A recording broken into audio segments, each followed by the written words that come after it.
Aditya Degree Colleges, leading companies low 10,000 plus placements with 13.5 lakhs highest package.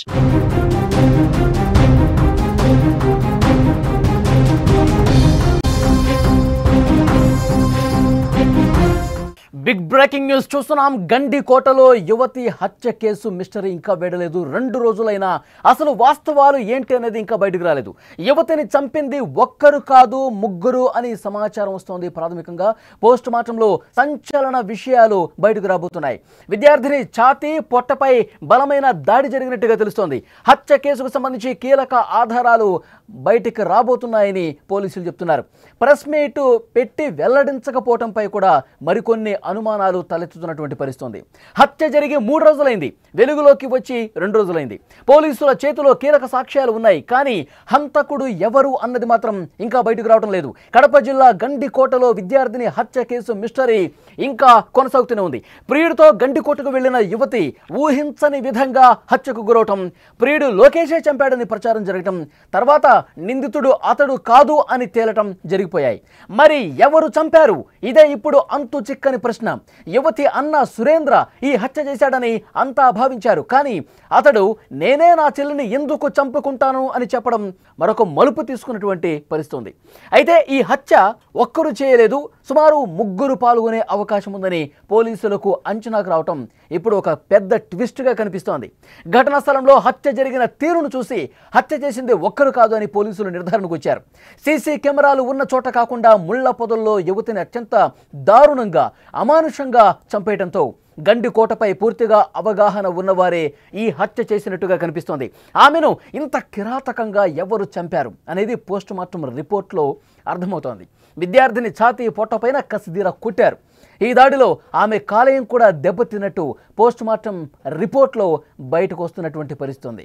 లోకేష్కు ఈ హత్యతో ఎటువంటి సంబంధం లేదని తేలిపోయింది. ఎందుకంటే ఈ నెల 14వ తేదీ ఉదయం 8:30 సమయంలో లోకేష్తో గండికోటకు ఆ యువతి వచ్చింది. అక్కడ లాడ్జ్లో 2 గంటల పాటు గడిపారు. తర్వాత 10:40 వెళ్ళిపోవటం సీసీ ఫుటేజ్లో కనిపించింది. అప్పటి వరకు ఆ యువతి హత్య జరగలేదు. అదే రోజు ఉదయం 11 గంటలకు రంగనాథ స్వామి ఆలయం వద్ద బ్యాగుతో విద్యార్థిని నడుచుకుంటూ వెళ్ళినట్లు పోలీసుల విచారణలో తేలింది. తర్వాతే ఈ హత్య జరిగింది. ఆలయం వెనక ముళ్ల పొదల్లో విగత జీవిగా కనిపించింది. విద్యార్థిని కుటుంబ సభ్యులే చంపారు అనడానికి అనేక కారణాలు కనిపిస్తున్నాయి.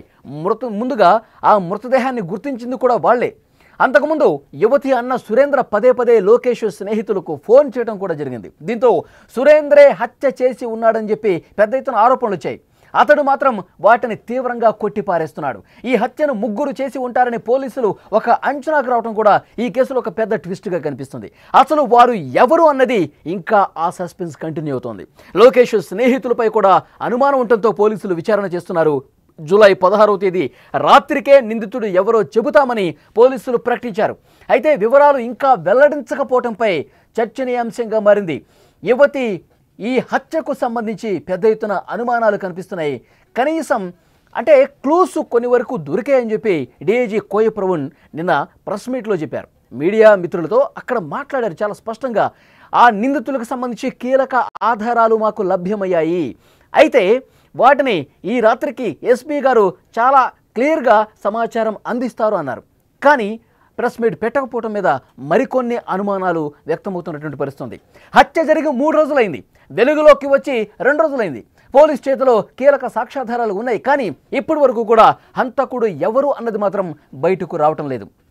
అయితే ముందుగా ఈ కేసుకు సంబంధించి మాట్లాడుకుంటే ప్రియుడు లోకేషే చంపి ఉంటాడని చెప్పి వాళ్ళ కుటుంబ సభ్యులు తీవ్రమైనటువంటి ఆరోపణలు చేశారు. లోకేష్ని ఎన్కౌంటర్ చేసి పారేయాలన్నారు. కానీ పోలీసుల విచారణలో విస్తుగొలిపేటువంటి వాస్తవాలు బయటకు వస్తున్నాయి. లోకేష్ చంపలేదు, లోకేష్కి ఈ హత్యకి ఎలాంటి సంబంధం లేదు, అత్యాచారం కూడా జరగలేదు, అమ్మాయి మీద లైంగిక దాడి అసలు జరగలేదు అని చెప్పి పోలీసులు చాలా క్లియర్గా చెప్పినటువంటి పరిస్థితి. అయితే ఈ కేసుకు సంబంధించి ఇప్పటివరకు మరికొన్ని బలమైనటువంటి అనుమానాలు కనిపిస్తున్నాయి. లోకేష్ అయితే చంపలేదు, లైంగిక దాడి అయితే జరగలేదు, ఇది చాలా క్లియర్. 10:40 సమయంలో లోకేష్ బయటికి వచ్చిన తర్వాత సీసీ ఫుటేజ్లో చాలా క్లియర్గా కనిపించింది. బైక్ మీద అతడు ఒక్కడే వెళ్ళిపోయాడు. కోటగుమ్మం అక్కడ ముఖద్వారం వద్ద ఆమెను వదిలిపెట్టి వెళ్ళిపోయాడు. ఆ తర్వాత వైష్ణవి అక్కడి నుంచి నడుచుకుంటూ వెళ్తోంది. 11 గంటల సమయంలో ఆమె ఒక్కతే నడుచుకుంటూ వెళ్తుంది రంగనాథ స్వామి ఆలయం వైపుగా. పోలీసులు దీన్ని నిర్ధారించారు. అంటే లోకేష్కి సంబంధం లేదని చెప్పి చాలా క్లియర్గా మనకు అర్థమవుతుంది. మరి వైష్ణవి ఎందుకు వెళ్తోంది? నడుచుకుంటూ రంగనాథ స్వామి ఆలయం వైపుగా ఎందుకు వెళుతోంది? ఎవరి కోసం వెళ్తోంది? ఎవరన్నా వస్తామని చెప్పారా? వెయిట్ చేస్తున్నామని చెప్పారా? ఎందుకు ఆమె నడుచుకుంటూ వెళ్తుంది? ఇదొక బలమైన అనుమానం. తర్వాత అన్న వచ్చాడు. అన్న లోకేష్ ఫ్రెండ్స్తో కూడా ఫోన్ మాట్లాడినట్టుగా తెలుస్తోంది. లోకేష్ అలాగే వైష్ణవి ఇద్దరు కలిసి గండికోట ప్రాంతానికి వెళ్తున్నట్టుగా సమాచారం అన్న సురేంద్ర తెలుసుకున్నాడు. తర్వాత గండికోటకి అన్న సురేంద్ర వచ్చాడని కూడా పోలీసులు చాలా క్లియర్గా చెప్పారు. చాలామంది కూడా అన్న ప్రమేయం ఉంది, కుటుంబ సభ్యుల ప్రమేయం ఉంది, సురేంద్రే ఏదో చేశాడు, చెల్లి తమ మాట వినటం లేదు, కుటుంబ సభ్యులు చెప్పినట్టుగా వినటం లేదు, లోకేష్తో వెళ్ళొద్దు, లోకేష్ను మర్చిపో, లోకేష్తో ప్రేమ వ్యవహారం నడిపించొద్దని చెప్పి కుటుంబ సభ్యులు తీవ్రంగా కొద్ది రోజులుగా గొడవ పడుతూ ఉన్నారు వైష్ణవితో. ఇది ఏమాత్రం పట్టించుకొని ఏమాత్రం వినిపించుకొని వైష్ణవి లోకేష్తో ప్రేమ కొనసాగుతూనే ఉంది. కాబట్టి కుటుంబ సభ్యులకు నచ్చలేదు. ఆ సమయంలో అన్న కూడా వచ్చాడు కాబట్టి, అన్న సురేంద్ర కూడా గండికోట ప్రాంతానికి వచ్చాడు కాబట్టి అన్నే ఏదో చేసుంటాడు.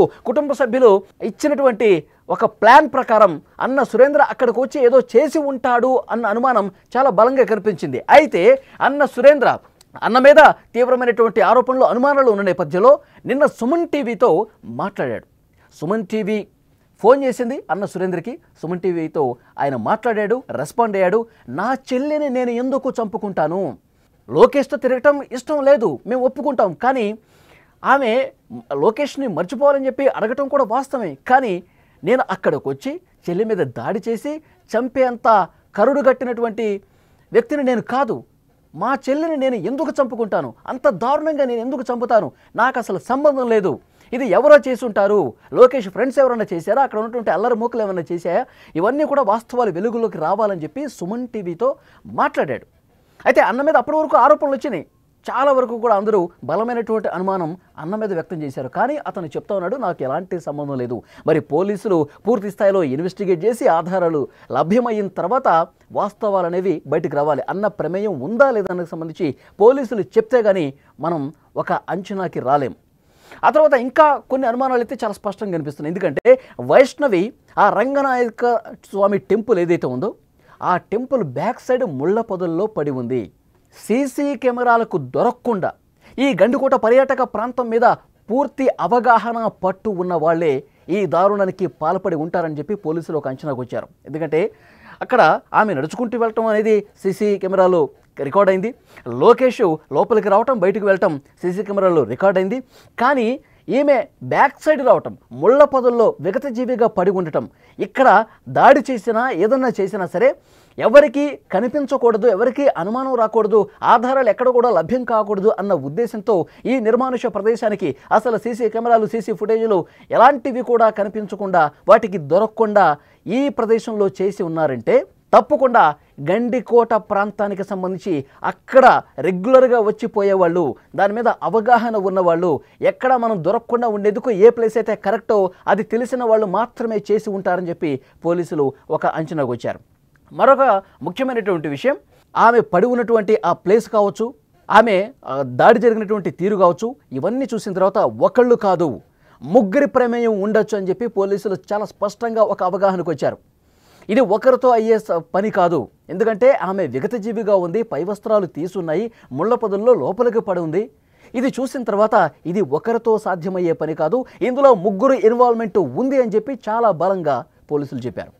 మరొక ముఖ్యమైన విషయం, నిన్న ఆ సంఘటన స్థలాన్ని పరిశీలించిన తర్వాత కర్నూలు రేంజ్ డీఐజీ కోయ ప్రవీణ్ గారు మరొక ముఖ్యమైన సమాచారం ఇచ్చారు. నిందితులకు సంబంధించినటువంటి పక్కా ఆధారాలు మాకు లభ్యమయ్యాయి, ఈరోజు ఉదయమే మాకు లభ్యమయ్యాయి, ఈ సాయంత్రానికి పూర్తిగా క్లారిటీ వస్తుంది, ఎస్పీ గారు ప్రెస్ మీట్ పెట్టి అన్ని విషయాలు చెప్తారన్నారు. కానీ ఆ ఆధారాలు ఏంటి అంటే ఆ గండికోటకు వచ్చేటువంటి అల్లరిముకల, లేదంటే లోకేష్ స్నేహితుల ప్రమేయం ఉందా, లేదంటే వైష్ణవి కుటుంబ సభ్యుల్లో ఎవరి ప్రమేయం అన్న ఉందా? సో వీటికి సంబంధించి చాలా పక్కా ఆధారాలు పోలీసులకు దొరికాయి. ఈరోజు ఉదయమే, నిన్న ఆయన మధ్యాహ్నం మాట్లాడుతూ ఈరోజు ఉదయమే చాలా కీలకమైనటువంటి ఆధారాలు, నిందితులకు సంబంధించిన ఆధారాలు మాకు లభించాయి. సో ఇంకా పూర్తి స్థాయిలో 1-2 సార్లు క్రాస్ చెక్ చేసుకొని నిర్ధారించుకొని సాయంత్రమే మేము ప్రెస్ మీట్ పెడతామని చెప్పారు. కానీ ప్రెస్ మీట్ పెట్టలేదు. సో మీడియా మొత్తం కూడా వెయిట్ చేసింది, రాత్రి పొద్దుపోయే వరకు 10 గంటల వరకు వెయిట్ చేసింది. కానీ ఎవరూ కూడా ఏ ఒక్క పోలీసు అధికారి కూడా వచ్చి ఏం జరిగిందన్న విషయానికి సంబంధించి క్లారిటీ ఇవ్వలేదు. ఇప్పుడు దీని మీద అనుమానం వ్యక్తమవుతుంది. మరి ఎందుకు పోలీసులు ఆధారాలు లభ్యమయ్యాయని చెప్పారు, ఎవరు చేసి ఉంటారన్నది కూడా కొంత క్లారిటీ వచ్చిందంటున్నారు. ఒకళ్ళు కాదు ముగ్గురు ఉండొచ్చు అని చెప్పి సమాచారం ఇస్తూ ఉన్నారు. కానీ మరి రాత్రికి ఎందుకు ప్రెస్ మీట్ పెట్టలేదు? ఎలాంటి వాస్తవాలు బయటకు వచ్చాయి? వైష్ణవిని చంపింది ఎవరు అంటే ఉన్నపళంగా ప్రెస్ మీట్ పెట్టి వాస్తవాలన్నీ చెప్పేస్తే ఎక్కడైనా వ్యతిరేకత వస్తుందని చెప్పి ఏమైనా భావిస్తూ ఉన్నారా? దీని గురించి పూర్తిగా క్లారిటీ రావాల్సి ఉంది. పోలీసులు ఏమైనా భయపడ్డారా ప్రెస్ మీట్ పెట్టి నిజాలన్నీ బయటపెట్టడానికి? ఎందుకు పోలీసులు ప్రెస్ మీట్ పెట్టకుండా వెనక్కి తగ్గారు? ఇది చాలా క్లియర్గా క్లారిటీ రావాల్సినటువంటి అవసరం ఉంది. సో ఈ అనుమానాలన్నీ కనిపిస్తున్నాయి. గండికోట ప్రాంతంలో, ఆ గండికోట పర్యాటక ప్రాంతంలో అల్లరి మూకలు కూడా ఎక్కువ ఉన్నాయి. అంటే ఈ కుటుంబ సభ్యులతో కావచ్చు, లోకేష్ ఫ్రెండ్స్ కావచ్చు, అసలు ఎవరి ప్రమేయం లేకుండా అక్కడ ఎవరైతే అల్లరి మూకలు ఉన్నాయో, పిచ్చి పిచ్చి చేష్టలు చేసేవాళ్ళు ఉన్నారో, అక్కడికి వచ్చేటువంటి పర్యాటకులను ఇబ్బంది పెట్టే అల్లరి మూకలు ఏవైతే ఉన్నాయో వాళ్ళ పని ఏమైనా జరిగిందా? ఇది నిజంగా జరుగుంటే కనుక వాళ్ళకి సంబంధించినటువంటి విషయాలు త్వరగా బయట పెట్టాల్సిన అవసరం ఉంది. కానీ పోలీసులు ఆ విధంగా చేయలేదు. వైష్ణవి మృతి కేసుకు సంబంధించి, హత్య కేసుకు సంబంధించి చాలా బలమైనటువంటి ఆధారాలు లభ్యమయ్యాయని చెప్పి పోలీసులు చెప్తున్నప్పటికీ కూడా ఎందుకు వెల్లడించలేదు, ఎందుకు బయట పెట్టలేదని కూడా అతిపెద్ద మిస్టరీగా కనిపిస్తూ ఉంది. హత్య జరిగే 3 రోజులకు పైగా అవుతోంది. కానీ ఎందుకు ఇంకా బయట పెట్టలేకపోతున్నారు? అనేక అనుమానాలు కనిపిస్తున్నాయి. చాలా బలమైనటువంటి అనుమానాలు కనిపిస్తున్నాయి. సుమన్ టీవీతో అన్న సురేంద్ర కూడా ఫోన్ మాట్లాడాడు. నాకు ఎలాంటి సంబంధం లేదు, నా చెల్లిని నేనే ఎందుకు చంపుకుంటాను, అది కూడా అంత దారుణంగా ముళ్ళపొదల్లో పడేసి నా చెల్లిని నేను చంపుకుంటానా, నాకు ఏమాత్రం సంబంధం లేదు. చాలా వరకు కొంతమంది మీడియా నా పేరు ప్రస్తావన తీసుకొస్తున్నారు, నేనే చంపానని చెప్పి అంటా ఉన్నారు. కానీ నేను చంపలేదు అని చెప్పి ఆయన కన్నీరు పెట్టుకుని మాట్లాడుతున్నటువంటి పరిస్థితి.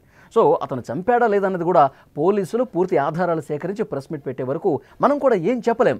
కానీ అనుమానాలు అయితే చాలా బలంగా ఉన్నాయి. వైష్ణవి హత్య కేసుకు సంబంధించి మిస్టరీ ఇంకా వేడకపోవటంపై పోలీసుల మీద కొంత వ్యతిరేకత వస్తున్నటువంటి పరిస్థితి ఉంది.